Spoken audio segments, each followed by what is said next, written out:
കൂടുതൽ തൂക്കുകയർ വധശിക്ഷ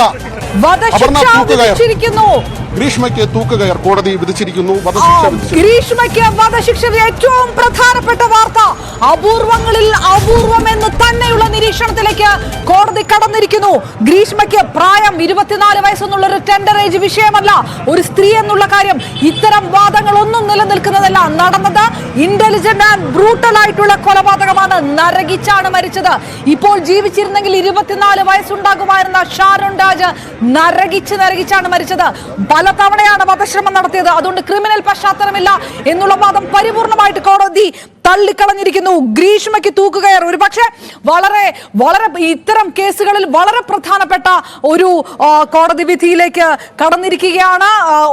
സ്ത്രീ ആയതുകൊണ്ട് ഇങ്ങനെ ഒരു ഫൈനൽ വിധിയിലേക്ക് കടക്കുകയുണ്ടാവുകയില്ല എന്നുള്ള നിയമവൃത്തങ്ങളുടെ വിലയിരുത്തലുകളെല്ലാം തള്ളിക്കൊണ്ട് കോടതി എത്തിയിരിക്കുന്നു. ഇതൊരു വലിയ സന്ദേശമാണ്. നടത്തിയത് പ്ലാൻഡ് ആയിട്ടുള്ള മർഡറാണ്. തൂക്കുകയർ ശിക്ഷ അപൂർവമാണ്. കേരളത്തെ സംബന്ധിച്ചിടത്തോളം ഇങ്ങനെ ഒരു കേസിൽ ഇത്തരത്തിലൊരു വിധി വരുന്നത് സ്വാഭാവികമായിട്ടും അത് ഞെട്ടിപ്പിക്കുന്ന ഒരു കാര്യം കൂടി. 10 വർഷം തട്ടിക്കൊണ്ടുപോകലിന് 10 വർഷം, അന്വേഷണം വഴിതിരിച്ചു വിട്ടതിന് 5 വർഷം, 2 ലക്ഷം രൂപ പിഴ.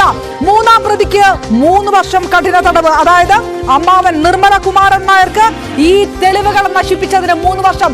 ഈ അതിക്രൂരമായ കൊലപാതകത്തിന്റെ പരിപൂർണ ബ്രെയിൻ എന്ന് പറയുന്നത് ഗ്രീഷ്മ തന്നെയാണ്, ഗ്രീഷ്മ മാത്രമാണ് എന്ന് കോടതി കണക്കാക്കുന്നുണ്ട്. അതുകൊണ്ട് തന്നെയാണ് 3 വർഷത്തേക്ക് മാത്രമായി കഠിന തടവിലേക്ക് മാറിയിരിക്കുന്നത്. മൂന്നാം പ്രതിക്ക്.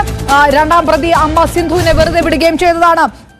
തൂക്കുകയർ എന്നുള്ള ഏറ്റവും പ്രധാനപ്പെട്ട കാര്യത്തിലേക്ക് വിനോദ്, നമ്മൾ ഒരുപക്ഷെ വിലയിരുത്തിയതാണ്. ആ വിലയിരുത്തലുകൾ പോലുമല്ല ജുഡീഷ്യറി കണക്കാക്കുന്നു. ഇതിനകത്ത് പ്രായം വിഷയമല്ല, ജെൻഡർ വിഷയമല്ല. നടന്നത് brutal and intelligent crime.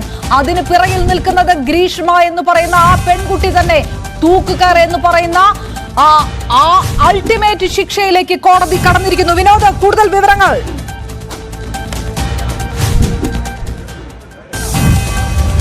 Aparna, മരണം വരെ തൂക്കിക്കൊല്ലണം, കുറ്റവാളിയെ മരണം വരെ തൂക്കാൻ വിധിച്ചുകൊണ്ട് ആ വിധി കുറിപ്പ് ജഡ്ജി എഴുതിയിരിക്കുന്നു. കോടതിയെ വായിച്ചിരിക്കുന്നു.